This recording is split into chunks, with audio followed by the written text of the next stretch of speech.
Hey, what's up, fellas and malicious female fans? Steve Malicious here, back with the weekly tech tussle for week ending August the 28th, 2021.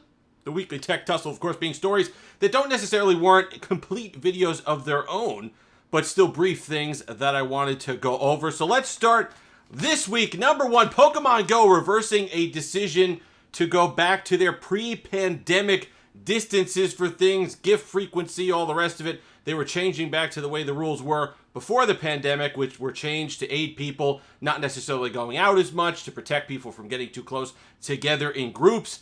They've reversed it. A couple different reasons why. A bunch of people complained, saying, hey, we're not exactly out of the woods pandemic-wise yet, but there's a broader point to be made here with people actually mounting a successful defense against something they don't like a company doing. It happened a couple weeks ago with Apple as well. They didn't necessarily reverse their policy, but they had to come out and clarify because enough people made noise. And it wasn't that long ago that companies really didn't care. You could make as much noise as you wanted, you could go on Twitter all you wanted, and they weren't listening. But it seems now, if there's enough of a pushback, and it's a reasonable pushback with a reasonable argument, and enough people get it trending on Twitter and get angry about it and go on the Reddit groups and all the rest of it, that stuff gets done. At the very least, they have to clarify their positions, and in some cases, completely reverse them. And that's why I keep harping on this AT&T stuff, with them shutting off devices that shouldn't be shut down, and sending you junk devices, as opposed to just letting you keep your perfectly good phones from 2019, 2020 on their network, which are capable of running voice over LTE. Because if there's enough of a pushback and enough people make noise about something that is wrong, you might just get the opportunity to reverse some of these decisions. So I would say, look, don't think it's like in the past where you're just yelling into a void. These companies are listening now. So if you have something and enough people are with you on it, keep making that noise. Keep at least forcing explanations, if not wholesale changes. Okay, Samsung can lock your TVs remotely. This is another one of those things that on paper sounds fantastic. Well, if a TV is stolen, they hook it up on the internet, they could find it by the serial number and just nuke the television. Well, unfortunately, you'd have to have the criminal that's dumb enough to steal the thing and then hook it up to the internet to register it or whatever it is and put it on the web. So knowing that they're hunting these things down and killing them remotely.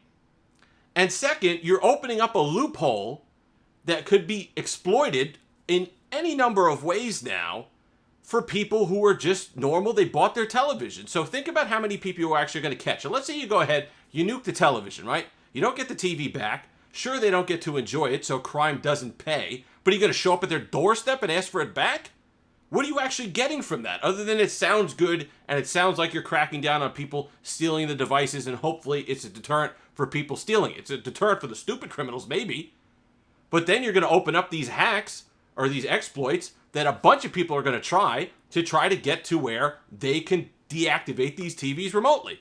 Someone they don't like, broad internet attacks, whatever it happens to be, at some point, unless this is done extremely carefully, you're going to have a situation where there's going to be a hack and an exploit for people to go in and deactivate your television as a legal paying customer.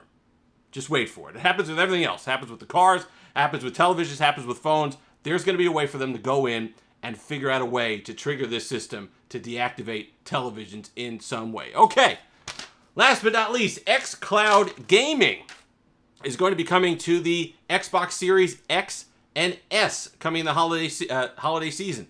So basically, they already have it on PC and some of the mobile platforms. It's Google Stadia, where you're going to be streaming it, basically streaming the game that you're playing. You won't even have it on your hard drive. You won't have it a physical copy for certain.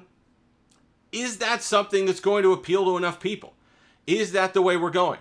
With so many digital copies as it is now, is it better for you to not at least have your hard drive taken up? But the flip side to that is, well, they can limit access to games. They can take games away from you.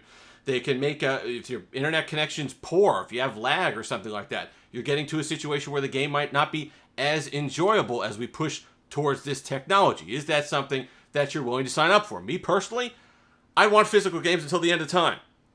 I don't see the big deal. I understand. You're taking up more space on your hard drive, even though it downloads the entire game to the hard drive anyway now, which I don't quite understand how they do console stuff, taking up that much space if you have a physical disc. They should have it where if you have a physical disc, you're okay.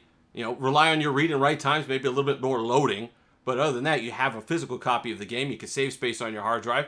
Or you're taking up all that space on your hard drive. Maybe they figure people who don't want a digital copy or don't mind the fact that they don't have physical media in their hands are going to be okay with just streaming it from the cloud. I don't particularly know that. I just think it's a way for them to control the access to the media even more.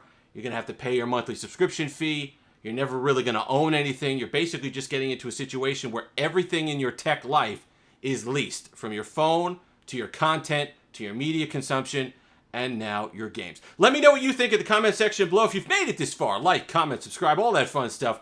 Until next time, have that Steve-alicious day.